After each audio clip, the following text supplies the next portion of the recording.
bonsoir à chacune, bonsoir à chacun d'entre vous. Très heureux de partager ensemble ce troisième rendez-vous, de le faire autour de la parole de Dieu.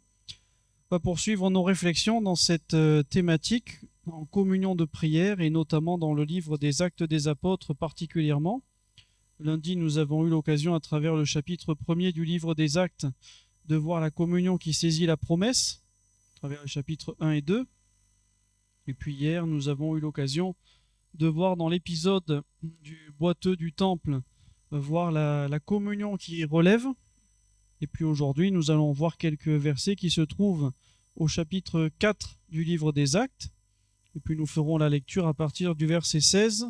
Et nous, ensemble, nous pencherons sur ce sujet de réflexion, la communion qui renouvelle. Actes des Apôtres, chapitre 4, à partir du verset 16.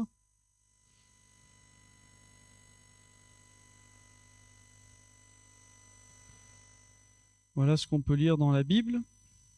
Donc il y a une circonstance, Pierre et Jean ont été arrêtés après l'épisode du boiteux du temple et ils ont été obligés de comparaître devant le Sanhédrin, donc le tribunal juif qui sévissait à l'époque. Et au verset 16, ces braves hommes du Sanhédrin sont en train de réfléchir un peu ensemble, ils ne savent pas trop quoi faire de Pierre et Jean. Alors ils disent ceci: il est manifeste pour tous les habitants de Jérusalem qu'un miracle signalé a été accompli par eux, et nous ne pouvons pas le nier. Mais afin que la chose ne se répande pas davantage parmi le peuple, défendons-leur avec menace de parler désormais à qui que ce soit en ce nom-là. Et les ayant appelés, ils leur défendirent absolument de parler et d'enseigner au nom de Jésus. Pierre et Jean leur répondirent: jugez s'il est juste devant Dieu de vous obéir plutôt qu'à Dieu, car nous ne pouvons pas ne pas parler de ceux que nous avons vus et entendus. Ils leur firent de nouvelles menaces, les relâchèrent, ne sachant comment les punir à cause du peuple, parce que tous glorifiaient Dieu de ce qui était arrivé. Car l'homme qui avait été l'objet de cette guérison miraculeuse était âgé de plus de 40 ans. Après avoir été relâchés, Pierre et Jean allèrent vers les leurs et racontèrent tout ce que les principaux sacrificateurs et les anciens leur avaient dit. Lorsqu'ils l'eurent entendu, ils élevèrent à Dieu la voix tous ensemble et dirent: Seigneur, toi qui as fait le ciel, la terre, la mer et tout ce qui s'y trouve, c'est toi qui as dit par le Saint-Esprit, par la bouche de notre Père, ton serviteur David: pourquoi ce tumulte parmi les nations et ces vaines pensées parmi les peuples? Les rois de la terre se sont soulevés et les princes se sont ligués contre le Seigneur et contre son oint. En effet, contre ton saint serviteur Jésus que tu as oint, Hérode et Ponce Pilate se sont ligués dans cette ville avec les nations et avec les peuples d'Israël pour faire tout ce que ta main et ton conseil avaient arrêté d'avance. Et maintenant, Seigneur, vois leurs menaces et donne à tes serviteurs d'annoncer ta parole avec une pleine assurance, en étendant ta main pour qu'il se fasse des guérisons, des miracles et des prodiges par le nom de ton saint serviteur Jésus. Quand ils eurent prié, le lieu où ils étaient assemblés trembla, ils furent tous remplis du Saint-Esprit, ils annonçaient la parole de Dieu avec assurance. Quand nous lisons ce texte, nous remarquons de nouveau, comme pour les autres soirs, que les disciples se trouvent face à un défi, il y a un obstacle qui vient se placer devant leur foi et devant la mission que Jésus leur a donnée.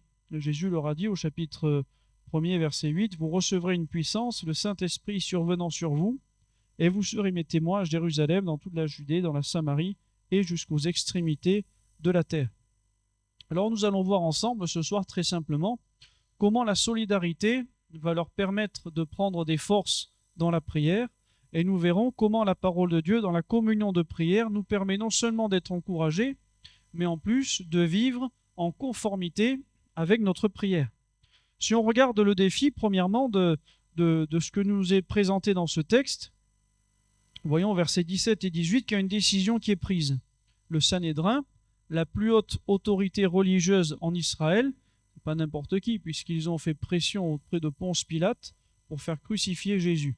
Ils vont interdire à Pierre et Jean de parler de Jésus, de parler dans le nom de Jésus et de transmettre les enseignements de Jésus. Finalement, qu'est-ce que nous considérons? Considérons qu'il y a un refus délibéré de la personne de Jésus-Christ. Ils ne cherchent pas à empêcher le miracle. Si vous lisez, ce n'est pas le miracle qui pose problème. Ce qui les agace, ce qui les dérange, c'est le nom de Jésus. Le miracle ne les dérange pas. Par contre, Jésus représente pour eux un problème. C'est un peu la même chose. Notre monde refuse et s'oppose à Jésus. C'est pour ça qu'on considère ce passage dont il est question, qui est tiré de la bouche du serviteur David, Mais il s'agit du psaume 2, vous le savez bien, pour la grande majorité. Et ce psaume révèle que notre monde s'oppose à la personne de Jésus. Mais nous remarquons également que ces ordres du verset 17 et 18 sont contraires aux ordres qu'ils ont reçus au chapitre 1, verset 8. Vous recevrez une puissance, le Saint-Esprit survenant sur vous, et vous serez mes témoins. C'est ce que Jésus leur a dit. Il leur a dit, votre mission, c'est d'être mes témoins. Alors comment Pierre et Jean réagissent? Versets 19 et 20, on le voit, Pierre et Jean leur répondirent, jugez s'il est juste devant Dieu de vous obéir plutôt qu'à Dieu. Nous ne pouvons pas ne pas parler de ce que nous avons vu et entendu. Ils ne peuvent pas accepter cela. Ils sont parfaitement unanimes. Vous avez vu, c'est ce que nous disions ensemble hier. Depuis le début du chapitre 3, Pierre et Jean sont toujours nommés ensemble. Ils sont ensemble face à la mission de Dieu. Alors quand le Sanhédrin entend ça, ils vont rajouter des menaces. Il y avait déjà eu des menaces au verset 17. Défendons-leur avec menaces. Et verset 21, ils leur firent de nouvelles menaces. C'est un terme que l'on retrouve un petit peu plus tard dans le livre des Actes. La Bible nous parle d'un personnage assez connu, Saul, respirant la menace et le meurtre. Donc la menace, ce n'est pas juste une simple épée de Damoclès, il y a une véritable menace. Quand on voit tout ce que Saul de Tarse faisait, celui qui va devenir l'apôtre Paul, on comprend que la menace est particulièrement sérieuse. Mais ce que nous remarquons aussi, c'est que tout Sanhédrin qu'il soit, tout juge qu'il soit, ils sont limités, ils n'ont pas les pleins pouvoirs. Pourquoi? Parce qu'il y a un miracle qui vient les empêcher de faire tout ce qu'ils voudraient. Parce que le peuple a été témoin que ce grand miracle a eu lieu dans la vie d'un homme qui est âgé de plus de 40 ans. Donc ils sont limités dans leurs actions et ils sont limités dans leurs réactions. Et ça aura une importance sur ce que l'on partagera un petit peu plus tard. Arrivé à ce stade, on peut toujours faire une remarque. Faire la volonté de Dieu est toujours supérieur à tout le reste. C'est ce qu'il y a de mieux.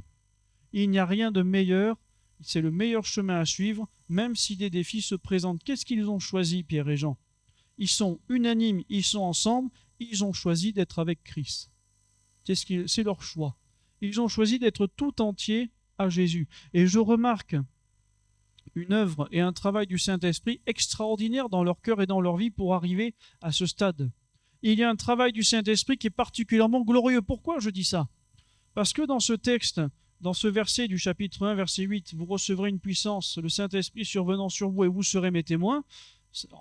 Bon, en français, témoin, c'est témoin. Sauf que dans le texte d'origine, le même mot qui nous sert, nous, à traduire par témoin, le même mot en grec permet de donner un autre mot que nous connaissons très bien en français, qui est le mot martyr. Ça veut dire que Pierre et Jean, face à la menace qui est la leur, et face à la menace même de mort, ils disent, mais nous, notre vie, elle est à Jésus. On l'a donnée à Jésus, on ne peut plus la reprendre maintenant, cette vie, elle appartient à Jésus. Advienne que pourra, notre vie est entre les mains de Jésus. Même s'il faut aller jusqu'au martyr, c'est pas ce qu'ils souhaitent, mais même s'il faut aller jusqu'au bout, si l'évangile doit aller jusqu'au bout de la terre, ils disent l'évangile doit aller jusqu'au bout de notre vie. Ils sont témoins de la personne glorieuse de Jésus. Alors on peut essayer de les empêcher de faire. Et des fois, peut-être que c'est possible d'empêcher quelqu'un de faire.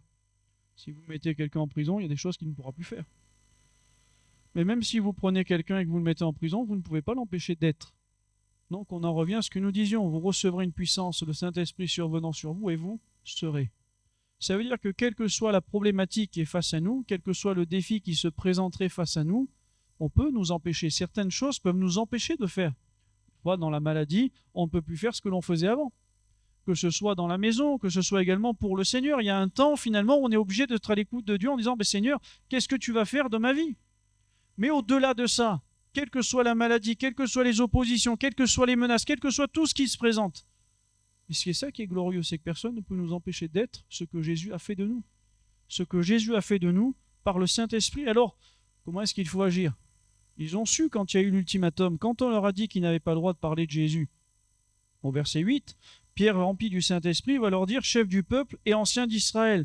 Verset 12, il va dire, il n'y a de salut en aucun autre, car il n'y a sous le ciel aucun autre nom qui ait été donné parmi les hommes, par lequel nous devions être sauvés. Et donc au verset 13, le Sanhédrin voit l'assurance de Pierre et de Jean. Ils sont étonnés, parce que ce sont des hommes du peuple sans instruction. Ils les reconnurent pour avoir été avec Jésus. Et maintenant qu'on leur fait des menaces, ils disent, mais on ne peut pas faire autre chose que de parler de ce que nous avons vu et entendu. C'est impossible. Alors ils ont su quoi répondre.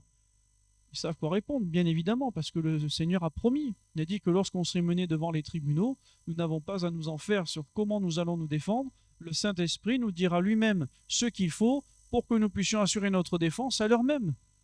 Mais quoi faire après? Ça, c'est un autre problème. Comment agir? Comment réagir?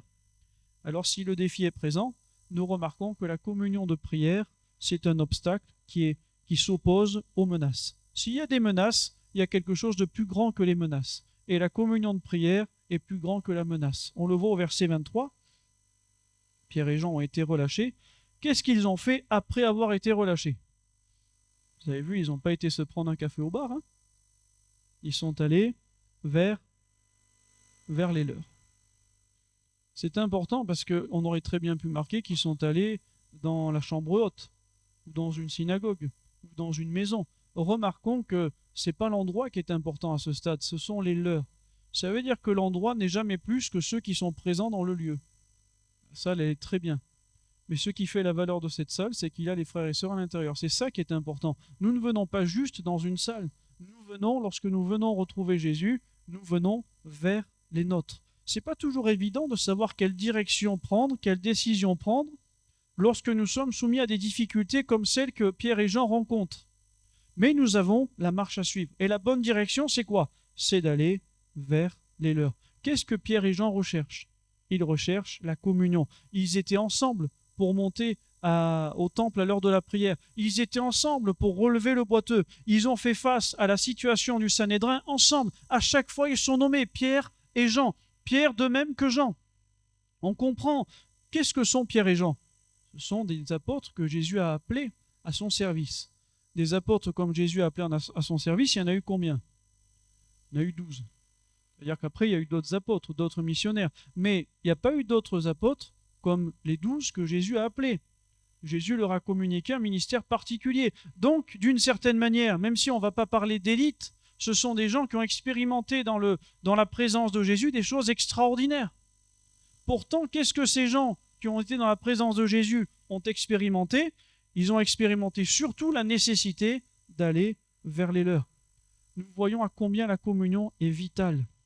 Parce que ce qu'ils ont recherché, eux, ça a été la communion spirituelle, ça a été la communion fraternelle. Ils avaient besoin de la communion avec l'Église. Pourtant, c'est les 12. Pourtant, ce sont des apôtres. Pourtant, ce sont des hommes aguerris. Mais ils avaient besoin de la communion. Si eux, les 12, avaient besoin de la communion, si vous me permettez de le formuler ainsi, nous en avons encore plus besoin. Si c'est une priorité pour eux, il faut que ça en soit une pour nous. Parce que quels que soient nos exploits, quelles que soient nos années de conversion, quelle que soit notre responsabilité, quel que soit le ministère que Dieu nous a donné, si c'est leur priorité, il faut que ce soit aussi ma priorité. J'ai besoin de la communion fraternelle. La bonne direction dans la prière, c'est avant tout la communion. C'est aller vers les leurs, vers les miens. Ça commence par un désir. C'est ce que nous disions hier. Au chapitre 3, verset 1, Pierre et Jean montaient ensemble au temple à l'heure de la prière, c'était la 9e heure. C'est un désir. Il y avait un désir pour Pierre d'être avec Jean pour ce moment de prière. Il y avait un désir pour Jean d'être avec Pierre. C'est un désir qui a émané de leur cœur et qui les a poussés à s'associer ensemble. C'est une décision personnelle. Ce n'est pas quelque chose que l'on peut imposer, mais c'est une décision personnelle. Il faut que moi-même, j'ai ce désir de la communion. Alors après, il y a tout un défi. Parce que nous sommes tous différents. Il y a des gens qui ont besoin systématiquement d'être en situation sociale. Et puis vous avez des gens qui ils aiment moins ça. Il y a des gens qui sont un peu solitaires. Des gens qui sont un petit peu à part. Mais ça veut dire qu'il faut aller à l'encontre de notre nature pour faire la volonté de Dieu. Il y a une dimension physique à la communion, mais il y a plus que cela. On le disait ensemble, il est question d'un commun accord dans le chapitre 1, verset 14. Il est question d'une harmonie. Ça veut dire que dans la communion fraternelle, il y a une dimension qui est spirituelle. Il y a quelque chose de spirituel, il y a quelque chose de glorieux qui des fois peut nous échapper. Au-delà de ce que l'on voit et de ce que l'on entend, de ce que l'on peut vivre, il y a une dimension spirituelle et glorieuse que la parole de Dieu nous révèle. Parce que les leurs, à Pierre et Jean, qui c'est finalement? Les leurs, c'est un semblable. Qu'est-ce qui est semblable? C'est quelqu'un qui est pareil qu'eux, c'est quelqu'un qui ressemble.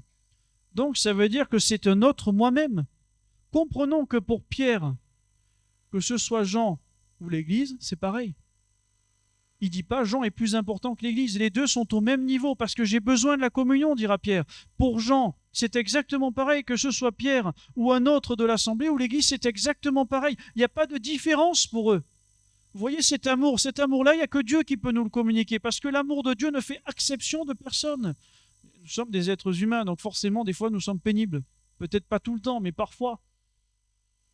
Et des fois, un peu souvent. Moi, je le sais parce que je suis pénible. Mais ce qu'il faut comprendre, c'est qu'il ne faut pas catégoriser. Parce que c'est pareil. Pour Pierre, que ce soit Jean ou n'importe quel frère de l'Assemblée ou sœur de l'Assemblée, c'était pareil. Vers les leurs. Pas dit seulement vers les apôtres, vers les leurs. Ça veut dire qu'il y a une valeur inestimable à la communion fraternelle lorsque nous réalisons cela, lorsque nous le voyons. C'est ce qu'on commençait à dire hier en conclusion, quand on parlait du semblable, de notre moi-même. Il faut comprendre que dans l'Église, mon frère, c'est pas seulement mon frère, c'est un autre moi-même parce que nous avons reçu la même grâce de Jésus, nous avons reçu le même évangile, nous avons reçu le même Seigneur, nous avons reçu le même baptême, nous avons reçu le même esprit, nous avons la même personne de Christ qui est en nous, donc c'est un autre. Bien sûr, chacun a ses spécificités, mais je ne peux ni le surestimer ni le sous-estimer, c'est un autre moi-même. On est tous égaux dans l'Église, avec des responsabilités différentes, mais tous égaux sous le regard de Dieu. Et lorsque nous sommes vers les nôtres, lorsque nous sommes avec les nôtres, il y a une dimension qui est glorieuse, une dimension de mise à l'écart. Pas mise à l'écart de la sanction, mise à l'écart où on est dans un refuge, on est à l'abri, on est protégé. Les miens, frères et sœurs, ce n'est pas le monde. Les miens, ce n'est pas le Sanhédrin. Le Sanhédrin pouvait leur faire des menaces, mais il n'y a pas de menaces dans l'Église. Les miens, ce sont les miens. Alors c'est vrai que la menace des chefs religieux est certaine, ils peuvent vraiment faire du mal, mais remarquez que cette menace-là, elle n'accède pas à cette communion, elle ne peut pas passer l'entrée. Donc la communion spirituelle, c'est le lieu où tout le tumulte peut cesser. La communion fraternelle, non. Mais la communion spirituelle, oui. Pourquoi? C'est très simple à prouver. Un lieu n'est pas suffisant pour cela. Ça vous est jamais arrivé de venir à une réunion avec beaucoup de soucis et chargé? Et lorsque vous êtes venu à la réunion, est-ce que toutes les fois où vous êtes venu lors d'une réunion de prière ou d'évangélisation ou d'un culte, les soucis étaient bien restés à la porte? Pas toujours, hein? Des fois, ils se faufilent avec nous. Et on a beau être dans le lieu de la communion, et pourtant, on est toujours comme agressé par le souci, alors que là, il n'y a aucun danger qui peut nous arriver. Même si le patron s'est mal conduit avec vous au boulot, lorsque nous sommes réunis ensemble, est-ce qu'il peut faire quelque chose là? Non. Pourtant, comme le souvenir persiste, on a beau être dans la communion fraternelle, le problème demeure. Donc il faut que cette communion fraternelle devienne spirituelle. Il ne faut pas seulement être ensemble géographiquement. Bien sûr que la communion, il faut qu'elle commence par une dimension géographique et physique. Il faut bien commencer par quelque chose. Et c'est pour ça qu'on parle souvent de la communion fraternelle, du rassemblement, de ne pas abandonner l'assemblée, de ne pas abandonner le rassemblement. Mais ce qui est important, c'est qu'il faut doucement qu'elle s'élève, comme on le disait, Pierre et Jean montaient au temple à l'heure de la prière. Il y a une élévation. Et l'élévation de la communion, c'est qu'elle ressemble, cette communion, à la communion qu'il y a en Dieu. Dieu le Père, le Fils et le Saint-Esprit, c'est un seul Dieu.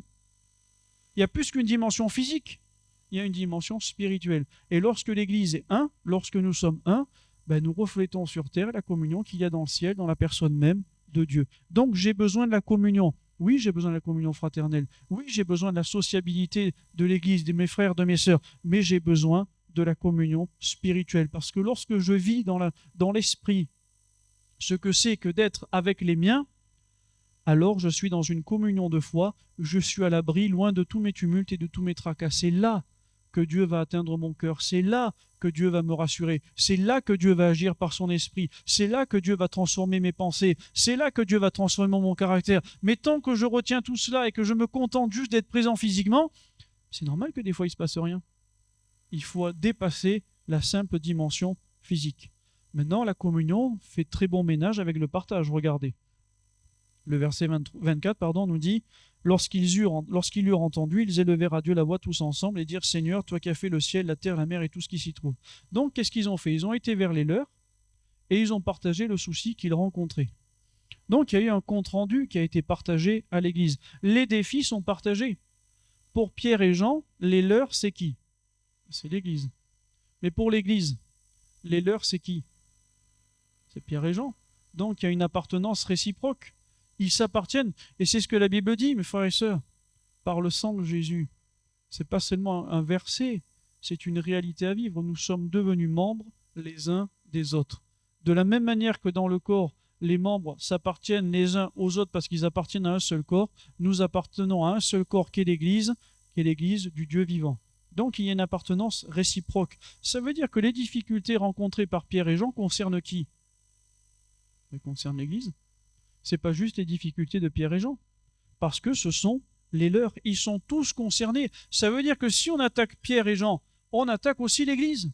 C'est exactement la même chose. Ça veut dire que lorsqu'un souci arrive, il faut comprendre que la communion spirituelle est plus élevée que la communion fraternelle. Parce que lorsqu'un souci arrive, que ce soit dans une vie, dans une église, dans une région, ça ne concerne pas juste les pasteurs ou quelques personnes concernées. Ça concerne absolument tout le monde. Ça concerne toute l'Église de Dieu. Et c'est ça qui montre la valeur de la communion. Dans la véritable communion de prière, frères et sœurs, nous sommes tous concernés. Nous sommes tous concernés parce que nous sommes membres les uns des autres. Et c'est comme ça qu'on peut vivre efficacement. Aimez-vous les uns les autres comme je vous ai aimé. Parce que dans ce aimez-vous les uns les autres, il y a porter les fardeaux les uns des autres. Supportez-vous les uns les autres. Accueillez-vous les uns les autres. Donc dans ce contexte, en vivant ces aspects-là dans la simplicité, les informations qui sont transmises et reçues servent de support pour la prière. C'est exactement ce que l'on fait. Lorsqu'il y a des sujets de prière qui sont présentés, lorsqu'il y a des requêtes, lorsqu'il y a des réunions de prière et que les frères et sœurs partagent certains sujets, mais c'est exactement la même chose, c'est comme un compte-rendu. Ça veut dire que je connaisse ou que je ne connaisse pas, c'est pas un problème ça. Je suis concerné parce que c'est mon frère, parce que c'est ma sœur, parce que ça concerne mon Église, donc je me dois d'être tout entier participant à cela. C'est une bonne habitude que de partager des sujets de prière. Mais ce n'est pas juste une habitude, il ne faut jamais le faire par habitude, il faut toujours réaliser que lorsqu'un sujet est partagé, nous sommes tous concernés par ce sujet. Ce n'est pas quelque chose d'anodin. Nous sommes en communion de prière. Et lorsqu'ils ont entendu, ils ont élevé à Dieu la voix tous ensemble. C'est exactement le même mot dans le texte d'origine que ce que nous lisions dans le chapitre 1er, verset 14, tous d'un commun accord. Ces mots commun accord, c'est exactement le même mot dans l'original que le mot ensemble que l'on trouve au chapitre 2, verset 1. Le jour de la Pentecôte, ils étaient tous ensemble. On peut remplacer commun accord, ensemble. De la même manière, dans le chapitre 4, verset 24, ils élevèrent à Dieu la voix tous ensemble. On peut remplacer par commun accord. C'est la même chose. Dans le texte d'origine, c'est le même mot pour tout. C'est le même. Et on comprend qu'à chaque fois qu'il y a eu ça, qu'est-ce qu'il y a toujours eu jusqu'à présent? Et vous voyez que je ne vous roule pas dans la farine, parce que je fais juste parler la Bible. À chaque fois, il y a toujours eu une manifestation du Saint-Esprit. Donc le fait d'être réellement ensemble, pas seulement physiquement, mais d'être ensemble dans une harmonie de cœur, d'âme et d'esprit, dans une communion spirituelle, désirant tendre vers la gloire de Dieu, eh bien ça favorise la Pentecôte, ça favorise le Saint-Esprit, ça favorise la vie de l'Esprit. L'unité, elle révèle Christ. Qui est attiré par la personne de Jésus? C'est le Saint-Esprit. Et Jésus nous dit, je vous dis encore que si deux d'entre vous s'accordent sur la terre pour demander une chose quelconque, elle leur sera accordée. Ça veut dire que dans cette harmonie spirituelle, Dieu ne peut pas faire autre chose que de venir y participer, parce que c'est lui qui accorde. On s'accorde ensemble, et puis Dieu rajoute son accord. Elle leur sera accordée par mon Père qui est dans les cieux. On comprend que si nous voulons réellement être en communion avec Dieu, forcément il faut que je sois en communion avec les uns et les autres. C'est impossible, et c'est qu'on comprend facilement. Si je n'aime pas mon frère que je vois, comment pourrais-je aimer mon Dieu que je ne vois pas? Donc la Bible ne se contredit jamais. Et je vois la nécessité et la valeur de la communion. Car là où deux ou trois sont assemblés en mon nom, dit Jésus, je suis au milieu d'eux. Vers les miens, c'est quelque chose de vital. Donc la communion de prière, elle permet de surpasser les obstacles, les tumultes et les défis. Il y a dans la communion de prière, plus que le fait de prier ensemble pour un sujet, le fait de s'harmoniser, d'être ensemble d'un même cœur, d'une même âme. Et lorsque nous agissons ainsi, et lorsque nous vivons cela dans l'esprit et dans la foi, qu'est-ce qui se passe? Dieu lui-même accorde. Dieu lui-même ajoute. Tout ce que nous n'avons pas, il l'ajoute par son esprit.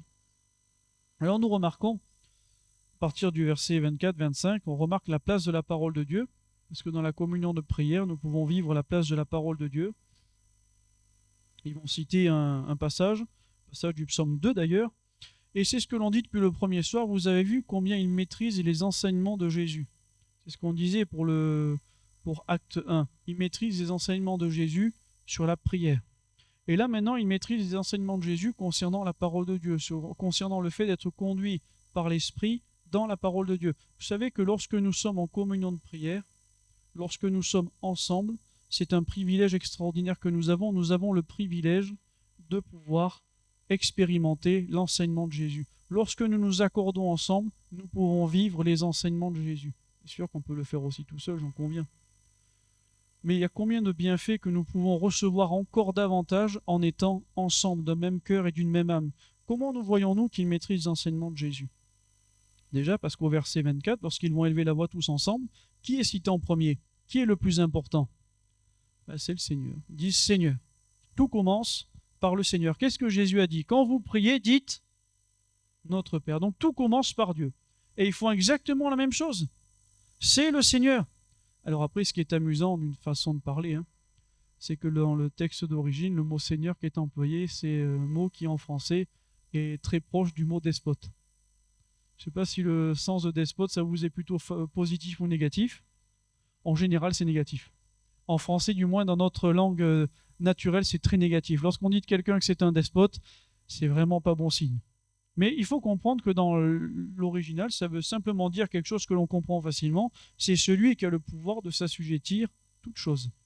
Ça veut dire que le seul qui est réellement digne de ce mot et de ce nom, c'est le Seigneur Jésus. Ça veut dire que Jésus donne la vraie valeur à ce terme. Parce que Jésus a le pouvoir de nous rendre entièrement libres. Et le pouvoir de Jésus de nous rendre entièrement libres, c'est le pouvoir qui nous libère de la peur. Ça, c'est le Seigneur. Et c'est pour ça qu'on peut appeler le Seigneur Seigneur, parce qu'il est plus grand que la peur elle-même. C'est quand même glorieux si on y réfléchit bien, parce qu'il y a beaucoup de trucs qui peuvent nous faire peur. Et si Jésus nous compare à des brebis, c'est parce qu'on a une tendance à s'affoler pour tout et n'importe quoi rapidement. Mais le Seigneur est au-dessus même de la peur et de toute espèce d'inquiétude. Alors que les despotes, tels que nous les considérons dans notre langue maternelle, on pourrait les associer aux membres du Sanhédrin. Eux, ils sont pénibles. Eux, ce sont des despotes tels que le langage négatif nous le montre. Le Seigneur n'est pas juste le Seigneur. Il est le Seigneur parce qu'il est aussi le Créateur. Il a fait le ciel, la terre, la mer et tout ce qui s'y trouve. Il est partie prenante de toute la création, de tous ses aspects. Et la création, l'apôtre Paul va dire, elle révèle Dieu. Et la parole de Dieu révèle aussi le Seigneur, comme c'est écrit dans le psaume 19. Le Seigneur, c'est celui qui sait tout. Regardez le verset 25, c'est toi qui as dit par le Saint-Esprit, par la bouche de notre Père, ton serviteur David. Donc le Seigneur, il sait tout. Et on voit la place de la parole qu'ils ont reçue. Ça, le texte qui suit ensuite, pourquoi ce tumulte parmi les nations, ces vaines pensées parmi les peuples, ce sont des extraits du psaume 2. Cette parole qu'ils reçoivent par celui qui sait tout, c'est la bonne parole. C'est la parole qui correspond à leur situation. Et c'est extraordinaire aussi de considérer que le Saint-Esprit qui a inspiré David pour composer ce psaume 2, ce même esprit qui est présent dans la communion spirituelle, dans l'unité de cœur, ce même esprit est en train de les inspirer eux maintenant. De la même manière qu'il a inspiré David pour composer ce psaume, il est en train de rendre ce psaume réel dans leur communion et dans leur vie personnelle. C'est ça qui est beau avec la parole de Dieu. C'est que le Seigneur est capable de nous conduire tous ensemble dans sa parole, parce que la parole, elle est vivante. Elle a été vivante pour David, elle est à présent vivante pour eux. Ça veut dire que cette parole, elle reste vivante pour nous. Si nous rencontrons des écueils, des défis, des difficultés, que ce soit personnel ou même au niveau de l'Église, parce qu'on a envie de voir Dieu se glorifier, parce qu'on a à cœur, on a des projets, on veut voir la gloire de Dieu, et puis des fois ça freine ou ça bloque. Mais le Seigneur, par sa parole, est toujours capable d'agir et de manière glorieuse. Ce que nous remarquons, c'est que dans ce psaume, il était question de Jésus au verset 27. En effet, contre ton saint serviteur Jésus que tu as oint, Hérode et Ponce Pilate se sont ligués dans cette ville avec les nations et avec les peuples d'Israël. Donc ça concerne Jésus. Ça, c'est intéressant. Tout d'un coup, dans le psaume 2, ils disent, mais ils s'en prennent à qui dans ce psaume? Ils s'en prennent à loin de l'Éternel. Qui est loin de l'Éternel? Bien sûr, nous sommes tous loin de l'Éternel. Mais celui qui est refusé, c'est Jésus. Vous n'avez plus le droit de parler de Jésus, vous n'avez plus le droit de donner l'enseignement sur Jésus, vous n'avez plus le droit de mentionner quoi que ce soit de Jésus. On ne veut rien avoir à faire avec Jésus, faites tous les miracles que vous voulez, mais ne parlez pas de Jésus. Ça, c'est ce qui avait été fait. Donc ils disent, mais c'est exactement la même chose. Ils s'en prennent à qui? Ils s'en prennent pas à nous, finalement. Ils s'en prennent à Jésus. C'est le nom de Jésus qu'on cherche à interdire. L'opposition est contre Jésus. Ça veut dire que, quand on a lu ensemble le chapitre 1er, verset 3, Jésus, il a souffert. Jésus leur est apparu vivant et leur a donné plusieurs preuves. Ils sont en train de dire, mais ils s'en prennent à Jésus, mais c'est ridicule. Parce que Jésus qui a souffert, Jésus qui est mort, Jésus est ressuscité. Qui va s'en prendre à Jésus qui est élevé dans le ciel? Allez, vous en prendre à Jésus, c'est impossible. Regardez, quand les gars ils ont voulu faire la tour de Babel, ça s'est mal fini. Parce que c'est impossible d'atteindre Dieu qui est dans le ciel.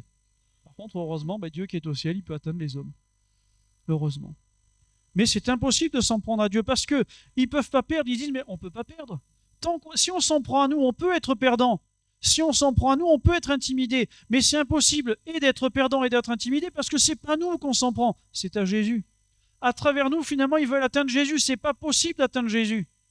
Ce n'est pas possible parce que Jésus est ressuscité. Ça veut dire que lorsque nous avons part à la parole de Dieu dans la prière, que ce soit à la maison et surtout lorsque nous sommes ensemble, ce qui est important, c'est de saisir cette parole dans la foi, dans la prière, de s'approprier les Écritures en disant « Voilà, Seigneur, ce que tu es. Voilà ce que tu es, en général, bien sûr, mais voilà ce que tu es pour moi. » Ils se sont appropriés de nouveau la résurrection de Jésus. Ils se sont appropriés de nouveau la victoire de Jésus. Ils ont été fortifiés, ils en ont reçu de l'assurance. Et ils le disent au verset 28. « Mais tout ce qui est arrivé, Seigneur, ça a été pour faire tout ce que ta main et ton conseil avaient arrêté d'avance. » C'est la main de Dieu qui est à l'œuvre. Ils disent « Mais même si tu as été crucifié, tu n'as jamais perdu. » Donc la prière, elle va les placer ensemble, grâce à la parole de Dieu, au contact de la volonté de Dieu, de sa puissance et de sa souveraineté. Donc, ils ont les yeux fixés sur la main du Seigneur. C'est ce que nous dit le psaume aussi. Les serviteurs fixent la main du Maître jusqu'à ce qu'il manifeste sa miséricorde, jusqu'à ce qu'il ait pitié de nous. Et on comprend à travers cela que c'est une belle application de « Donne-nous aujourd'hui notre pain quotidien ». C'est exactement ce qui se passe dans ce moment. Dieu est en train de leur donner le pain spirituel pour leur âme dans cette circonstance bien précise. Dieu est en train, par sa parole, de nourrir leur foi. La main de Dieu, cette main qu'ils sont en train de considérer dans le verset 28, cette main est en train de les nourrir. Cette main est en train de nourrir leur foi. Cette main est en train de remplir leur cœur. Comment? Par la parole de Dieu qu'ils se sont appliqués, qu'ils ont reçue dans la foi. Ça montre combien il est nécessaire d'avoir de la place pour la parole de Dieu, pour fortifier, pour conduire nos prières et pour nous faire vivre la communion spirituelle, parce que c'est ça qui nous amène plus loin. S'il suffisait juste de s'assembler pour que tout d'un coup il y ait un claquement de doigts, quelque chose se passe, on le saurait. Mais c'est la parole de Dieu et l'action de l'Esprit qui vont agir à travers cette communion. Et que se passe-t-il? Ils sont stables. Tout d'un coup, ils sont stables. Ils sont enracinés. Ils sont indétrônables, ils sont indéracinables à ce stade-là. C'est plus possible de les bouger. Ils sont stables. Pourquoi? Parce que la direction est sûre. Comment savons-nous que la direction est sûre? Parce qu'ils sont ensemble. Vous savez que lorsqu'on est tout seul, des fois on peut se tromper. On peut se tromper soi-même et on peut faire des erreurs. Mais lorsque nous sommes ensemble et que Dieu parle à son Église, on ne peut plus se tromper. On ne peut plus faire d'erreurs. On ne peut plus être dans le flou, on ne peut plus être dans le doute. Ce n'est plus possible. Voilà le secret de la stabilité, de la fermeté pour Dieu. Vous ne voulez pas vous tromper? Il faut aimer la communion spirituelle. Parce que c'est là que Dieu bénit son Église. Et Dieu a toute liberté pour dire à quelqu'un « tu te trompes ».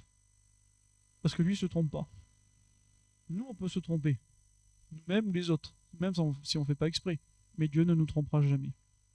Alors qu'est-ce qu'ils font comme sujet de prière?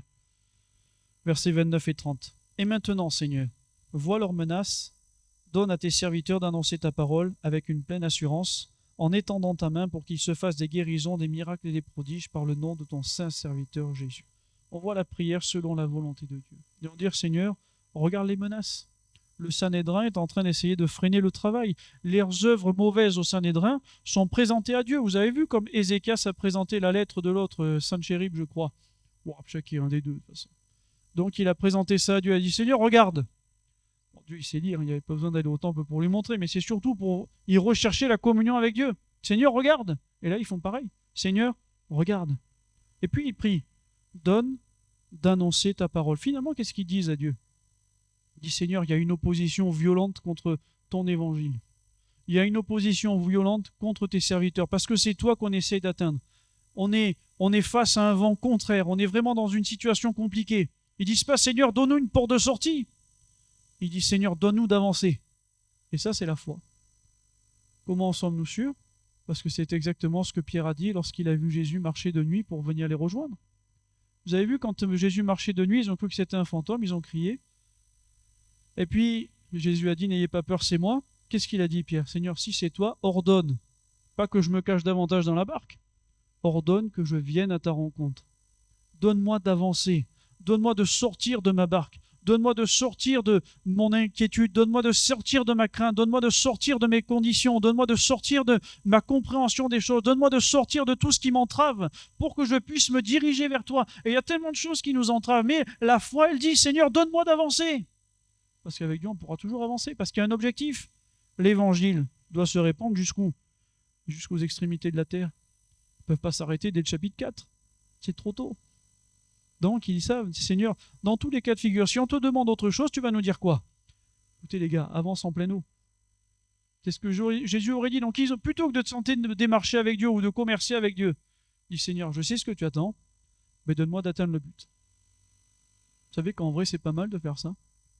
Parce que nous, on est toujours en train d'essayer de magouiller avec Dieu des fois.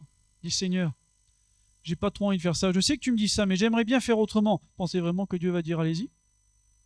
C'est impossible. Quand il a fait ça avec Balaam, ça a failli mal finir. Si vous avez une bonne ânesse, pas de problème. Ça se tente. Mais sinon, c'est très compliqué. Il faut pas autant dire au début, dire Seigneur, il y a ça devant mes yeux. Moi, je ne vois pas comment. Mais avec ton Église, avec ton esprit, avec ta parole, c'est possible d'aller de l'avant. J'ai besoin de retrouver les miens. J'ai besoin de trouver dans la communion la force que moi, je n'ai pas tout seul pour aller encore plus loin. Jusqu'au bout de ta volonté. Ils lui appartiennent entièrement. Ce mot témoin, comme je disais, il veut dire aussi bien témoin que martyr. Il dit, Seigneur, mais s'il faut passer par là, on y passera, mais avec toi, parce que nos vies, elles sont à toi. Être témoin de Jésus, c'est ça, c'est pas juste témoigner de Jésus, c'est pas juste donner son témoignage de comment Jésus nous a trouvés. Être un réel témoin de Jésus, c'est dire, Seigneur, ma vie, elle est à toi. Tu en fais ce que tu veux, c'est ça être témoin. Et on le comprend à travers l'exemple de Pierre et Jean, à travers même l'exemple de l'Église. Il n'y en a aucun qui a dit, non, c'est compliqué, les gars, on peut pas. Ils ont tous dit comme Pierre et Jean finalement. Ils ont dit on est tous ces témoins. S'il faut passer par ce chemin, on ira. Parce que c'est avec toi. Seigneur, donne-nous d'avancer. On veut avancer, on veut voir davantage. Toi, tu es le Seigneur. Toi, tu as le pouvoir de t'assujettir toutes choses. Donc, on s'en remet à toi. Vous savez, la foi, c'est pas un pas dans l'inconnu. Des fois, on dit ça. La foi, c'est faire un pas. Peut-être que nous, on ne connaît pas tout. Mais c'est faire un pas avec celui qui nous est connu surtout. C'est marcher avec le Seigneur, la foi. Bien sûr qu'on ne connaît pas tout ce qui va nous arriver devant, mais on connaît quand même celui qui marche avec nous. Ça devrait nous suffire. Bon, il y a besoin qu'on se le rappelle régulièrement, parce que dès qu'il y a un truc un peu compliqué, c'est complexe, qu'est-ce que vous voulez? Mais je le sais, parce qu'on est tous pareils. Et alors qu'on disait tout à l'heure, le Sanhédrin, il était limité à cause de quoi? À cause du miracle. Parce que l'homme qui avait été l'objet de cette guérison miraculeuse était âgé de plus de 40 ans. Ça, c'était un problème pour eux. Ils étaient entravés à cause du miracle. Alors qu'est-ce qu'ils demandent dans la prière? Vous avez vu? Étends ta main pour qu'il se fasse des guérisons et des miracles. Il dit, puisque ça les ennuie, Seigneur, tu vas en rajouter d'autres. Puisque ça les entrave, puisque ça les empêche de faire tout ce qu'ils voudraient, tu vas rajouter des miracles. Tu vas signer de ta main toutes les œuvres qui vont avoir lieu, de sorte qu'on sera obligé de dire, c'est le Seigneur, et personne ne pourra aller à l'encontre. Il voit dans le miracle la signature de Christ. Il voit le moyen de répandre l'évangile et il voit le moyen de contrecarrer toute autorité, toute puissance qui n'est pas celle de Jésus. Le seul devant lequel il faut fléchir le genou, c'est le Seigneur. Et c'est ce qu'ils ont compris dans la prière. Ils s'en remettent à l'action et à l'œuvre de Jésus et à la manifestation du Saint-Esprit. C'est une prière qui n'est pas très longue si on regarde bien. Du moins, ça nous est résumé très courtement. Mais on voit que c'est ce que Jésus manifeste dans sa vie de prière. C'est la foi qui honore Dieu, qui s'enveloppe dans la parole de Dieu et qui dit « Seigneur, je veux aller plus loin, je veux connaître davantage. » Et tout le crédit est apporté à Jésus par le nom de ton saint serviteur Jésus. En communion, Dieu nous réunit pour que nous puissions vivre nos prières. Le Saint-Esprit est à l'aise dans cette atmosphère de communion spirituelle. Il conduit dans la parole, il équipe, il remplit, il revêt, il est à mesure d'agir dans ces conditions. Et c'est ce que nous désirons. Comme au premier jour, comme depuis le chapitre 1er, ils désirent voir Dieu se glorifier dans leur vie. Ils témoignent avec puissance. Et au verset 31, que voyons-nous? Quand ils eurent prié, le lieu où ils étaient assemblés trembla, ils furent tous remplis du Saint-Esprit annoncer la parole de Dieu avec assurance. Voilà comment Dieu les a fortifiés, par le Saint-Esprit. Dieu nous a donné son esprit pour que nous puissions vivre la prière. C'est ce qu'on disait hier. Jésus a dit aux apôtres, priez le maître de la moisson pour qu'il envoie des ouvriers dans la moisson. Chapitre d'après, qui est-ce qu'il envoie? Ceux à qui il a dit prier. Donc si nous prions pour quelque chose, il faut être prêt à mettre la main en action pour pouvoir voir l'œuvre de Dieu se faire. Si Dieu a mis sur notre cœur ou si Dieu a présenté devant son Église des sujets de prière, c'est pour qu'ensuite cela puisse être manifesté. Il faudrait toujours être très actif dans la prière et très actif pour que la prière puisse réellement se réaliser par la foi en Jésus. Et ils se motivent dans cette mission. Ils annonçaient la parole de Dieu avec assurance. Ce qu'ils ont demandé dans la prière, Dieu leur a accordé. Ils ont dit, Seigneur, donne-nous d'annoncer ta parole. Dieu les visite par le Saint-Esprit, qu'est-ce qu'ils font? Ils annoncent la parole. Ils sont conformes à ce qu'ils ont demandé dans la prière. Vous voyez? Tout est conforme. Je trouve que c'est facile de passer à l'acte lorsque l'Esprit nous conduit. Parce que l'Esprit de Dieu, ce n'est pas un esprit de timidité, mais d'amour, de force et de sagesse. Lorsque nous sommes remplis du Saint-Esprit, c'est facile de passer à l'acte. Même s'il y a de la timidité, même s'il peut y avoir de la colère, parce que des fois, qu'est-ce que vous voulez, les gens ne sont pas gentils. Mais c'est facile de passer à l'acte par l'efficacité, par la vertu du Saint-Esprit. Il y a une autre raison pour laquelle c'est facile de passer à l'acte et de parler de Dieu avec assurance. C'est facile lorsque l'Église est unie et ensemble. C'est facile lorsque depuis le moment de la prière, le peuple décide de prier ensemble avec fermeté, avec tout son cœur, jusqu'à la mise en pratique. Lorsque les frères et sœurs décident d'être ensemble pour ces choses, c'est facile. Moi, j'ai connu ce que c'était que de commencer à ouvrir un marché forain ou d'essayer d'ouvrir des quartiers tout seul dans la distribution. En plus, me demander à quelqu'un comme moi qui n'est pas forcément très à l'aise avec le contact social, c'était galère en vrai. C'est vraiment parce que je savais que c'était ce que Dieu attendait que je le faisais. Parce que si jamais j'avais écouté ma nature, je me serais enfui à des kilomètres comme Jonas. Et pourtant, moi, les gens, ils m'avaient rien fait. Parce que qu'est-ce que vous voulez? On n'est pas tous pleins d'aplomb et pleins d'audace. On n'est pas comme Prosper et Bernard. Il y en a des gens qui sont beaucoup plus réservés, beaucoup plus timides, beaucoup plus anxieux, beaucoup plus craintifs.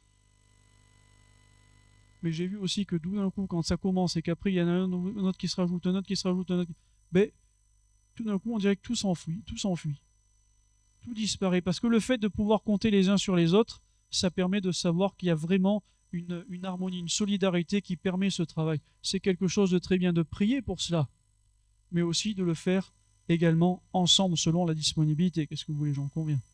Mais ce que nous remarquons, c'est qu'ils veulent plus. Ils continuent à témoigner. C'est ce qui est efficace. C'est la mission que Jésus leur a donnée. Vous recevrez une puissance, le Saint-Esprit survenant sur vous, et vous serez mes témoins. Quelle que soit l'évolution des temps, des circonstances, c'est ce qui doit être fait. Ça, c'est la volonté de Dieu, ça ne changera jamais. Où est-ce que j'en suis par rapport à ça? En conclusion, j'aimerais laisser ça sur votre cœur, être en communion de prière. C'est vivre en communion, bien évidemment. Cette communion à vivre, à entretenir, à cultiver devient, lorsque nous prions ensemble dans un même esprit, un lieu de refuge. Tout le monde peut rencontrer des coups durs. Tout le monde peut être un peu déstabilisé. Quelqu'un peut même être déphasé, découragé, ça peut arriver, qu'est-ce que vous voulez. C'est comme ça. Je ne connais pas de chrétien qui ait jamais été découragé dans sa vie spirituelle, sauf peut-être s'il n'était pas chrétien.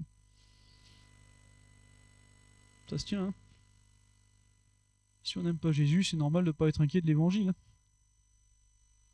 Mais lorsque nous sommes ensemble, il y a un lieu de refuge. Lorsque nous allons vers les nôtres. Pas seulement dans une salle. Lorsque nous sommes en lien avec les personnes, avec l'Église, avec le corps de Christ. Être en communion de prière, c'est un privilège, un bienfait. C'est la possibilité pour chacun d'entre nous d'être consolé, édifié, encouragé ensemble. Parce que c'est ce que Dieu veut faire. Il veut nous faire du bien ensemble. La parole de Dieu, les prières cimentent cette communion. Elles la rendent pas seulement fraternelle, elles la rendent spirituelle pour nous permettre d'accomplir la mission que Dieu nous a confiée. Ensemble, dans les prières et à l'œuvre, comme cela est écrit au verset 31, quand ils eurent prié, ils ont prié ensemble. Eh bien, ils vont annoncer la parole de Dieu avec assurance ensemble. Non seulement ça glorifie le Seigneur, mais ça fait progresser l'Église de Jésus. On va prier pour que Dieu nous aide. On va prier pour que le Seigneur nous assiste. On pourrait prier ensemble pour que Dieu accorde, dans ces temps dans lesquels nous sommes, bien beaucoup de pouvoir être baptisés dans le Saint-Esprit s'ils ne le sont pas. Prions le Seigneur pour que Dieu puisse permettre par le ministère de l'Église, comme nous le disions hier, de voir de ceux qui sont cassés, boiteux spirituellement, moralement, physiquement même, être miraculeusement relevés par la communion, qu'à travers la communion spirituelle, bien des hommes, des femmes voient leur vie être entièrement changée, transformée. Prions pour que Dieu, comme nous le disons ce soir, eh bien, puisse nous renouveler dans la foi, dans l'espérance, puisse nous renouveler dans le travail qu'il y a à faire pour ce temps. Nous rappelons que les temps sont importants, parce que Jésus revient, et nous voudrions être à l'œuvre pour glorifier le Seigneur et le Maître, et pour être renouvelés ensemble, pour pouvoir le faire. Dieu ne dit pas avance, c'est pas grave, c'est pas intéressant ce que tu traverses. Au contraire, Dieu dit, si tu traverses des difficultés et que tu as du mal à avancer au milieu de l'Église, tu vas recevoir des forces vives. Et tu pourras toi-même dire, Seigneur, donne-moi d'avancer. Je veux surtout pas m'arrêter, je veux surtout pas retourner en arrière. Je veux avancer. Je veux progresser avec toi. Je veux grandir avec toi. C'est de ça dont nous avons besoin. Cette force de Dieu, ce dynamisme qui permet d'aller encore plus loin que les oppositions. Prions le Seigneur. Seigneur, nous te demandons ta grâce. Et après avoir partagé ces quelques versets, ces quelques réflexions, je prie pour que tu nous permettes d'y voir clair et que tu nous accordes de saisir ces choses par l'action de ton bon esprit, que ta parole se glorifie en nous, Seigneur, que ta parole nous donne de faire toute ta volonté, que nous soyons un, Seigneur.